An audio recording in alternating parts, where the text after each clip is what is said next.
अब बहुत ही गंभीर प्रश्न उठा। वो गंभीर प्रश्न क्या था कि आपने श्रीमती राधारानी की पूजा अर्चना कैसे आरंभ कर दी? उनका तो विवाह भी नहीं हुआ कृष्ण से। ये तो बहुत बड़ा ब्लेम था। नहीं, क्योंकि वो सोच रहे कि राधारानी कोई गांव की एक स्त्री है, कोई ग्वालिन है और कृष्ण के साथ आके ऐसे ही खड़ी हो गई।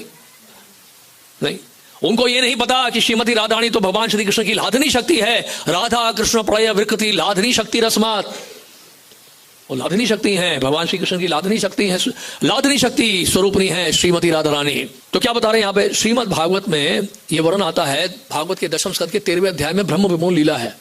श्रील जी गोस्वामी गोपाल चंपू में लिख रहे हैं, जब भगवान कृष्ण ने जो है ग्वालों को बछड़ों को चुरा लिया ब्रज में, लगभग 1 वर्ष तक जो है चुरा के रखा। किसने? ब्रह्मा जी ने। भगवान कृष्ण ने क्या किया? तत्काल ही उसी समय अपना विस्तार कर लिया ग्वालों के रूप में और बछड़ों के रूप में।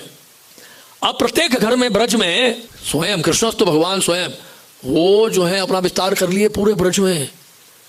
ब्रज में तो करोड़ों करोड़ों गोपियां हैं, सबके घरों में पहुंच गए भगवान कृष्ण बछड़े के रूप में और ग्वालों के रूप में। हूँ बहु वही वस्त्र, उसी प्रकार की बोलचाल, उतना ही कद, वही हाव भाव, उसी तरह का चलना फिरना, उसी तरह का उठना बैठना, उसी तरह की आवाज, सब कुछ वैसे ही हूँ बहु।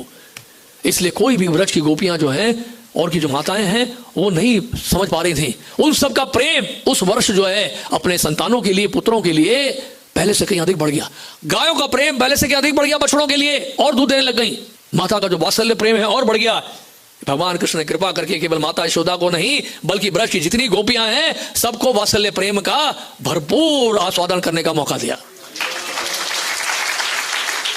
क्या होगा वहां पर? देखिए 1 साल के लिए कितना आनंद आ रहा होगा। सबके घर में कृष्ण है। अब बड़े ध्यान से सुनिए, गर्गाचार्य क्या कह रहे हैं? गर्गाचार्य का ये वर्ष बड़ा शुभ है अपनी कन्याओं का विवाह करने के लिए। आप अपनी कन्याओं का विवाह करें, ये वर्ष बड़ा शुभ है। क्यों शुभ है भाई? क्योंकि सबके घर में कृष्ण है।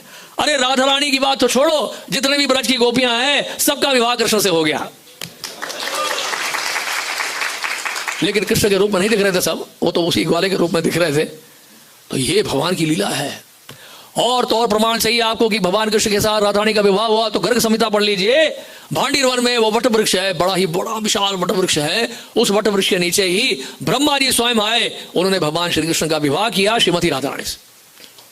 और दूसरी बात यह है, जब राधा रानी भगवान की अंतरंगा शक्ति है, महामाया उनकी बहिरंगा शक्ति है, पराशर शक्ति विविधेव सूयते स्वाभाविकी ज्ञान बल क्रिय च। जब राधा रानी भगवान कृष्ण की अपनी शक्ति है तो अपनी शक्ति से विवाह करने की क्या आवश्यकता है? बताइए। कोई अपने से कोई विवाह करेगा क्या? बताइए, कोई करेगा अपने से विवाह? खुद से कोई विवाह करता है क्या? तो वो तो भगवान की अगर शक्ति है तो उनसे तो उनको विवाह करने की आवश्यकता ही नहीं है। लेकिन सांसारिक लोगों को समझाने के लिए कई बार इस प्रकार से भगवान लीला करते हैं, विवाह करके दिखाते हैं। आवश्यकता नहीं है। तो ये जो इस प्रकार का जो आरोप लगाया गया है कि राधा रानी का विवाह नहीं हुआ कृष्ण से, ये बिल्कुल ही निरर्थक है। और उनका श्रीमद् भागवत में कहा दिया है राधा रानी के बारे में बातें कर रहे हैं आप। श्रीमद् भागवत जो है वो तो अमल पुराण है। श्रीमद् भागवतम अमलम पुराणम निगम कल्पतरोर गलितम फलम, उसमें कहा राधा रानी का नाम है? बताइए।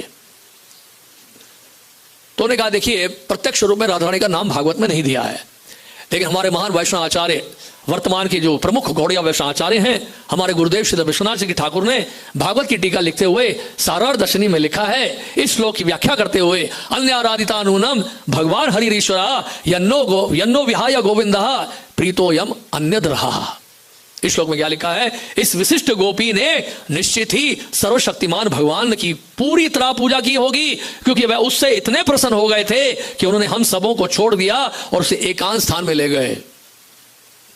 करोड़ों करोड़ों गोपियां, 3 बिलियन गोपीज या कभी कभी 10,000 करोड़ गोपियां के साथ जब महारास कर रहे हैं भगवान श्री कृष्ण, और भगवान कृष्ण रासलीला छोड़ के चले जाते हैं या राधा रानी छोड़ के चले जाती है रासलीला को, तो फिर या फिर राधा रानी को कृष्ण जो है कई बार कंधे में उठाकर चलते हैं वनों में और राधा रानी को छोड़ देते हैं, ओझल हो जाते हैं। कई बार राधा रानी भी ढूंढने लगती हैं उनको।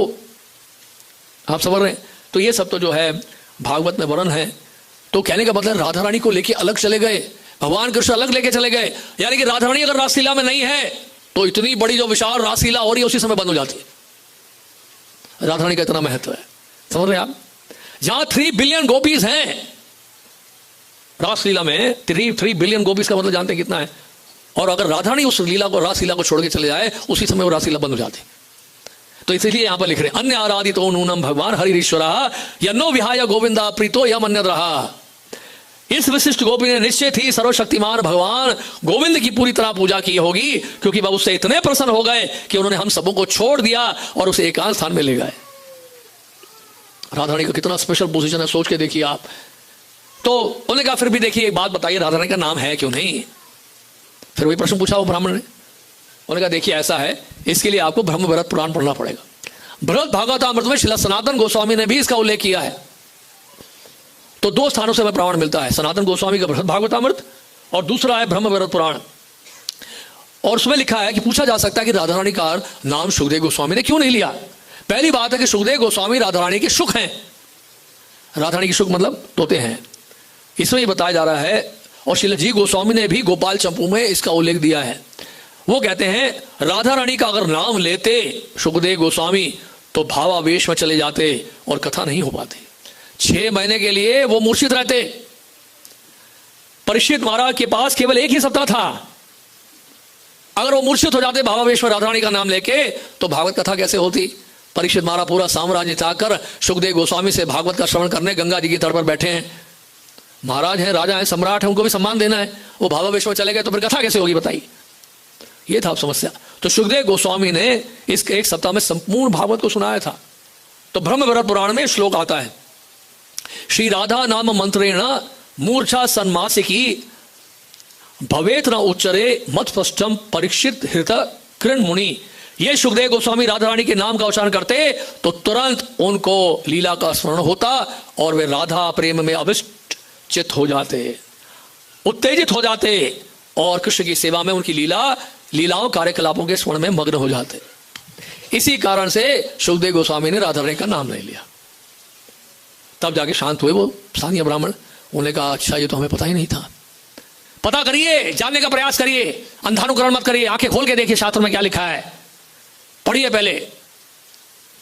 तो इसलिए शास्त्रों का अच्छे से अध्ययन करना है। इसलिए विश्वनाथ जी ठाकुर ने दशम स्कंद में कई स्थानों में बताया है, जब राधा गोपियों का वर्णन होता है तो कई स्थानों में बताया है विश्वनाथ जी ठाकुर ने, श्रीधर स्वामी ने, कि ये राधा रानी है। तो पूर्ववर्ती आचार्यों की टीकाओं का महत्व इतना है, उनकी दृष्टि से ही हम लोग देख पाएंगे और शास्त्र प्रमाण भी है।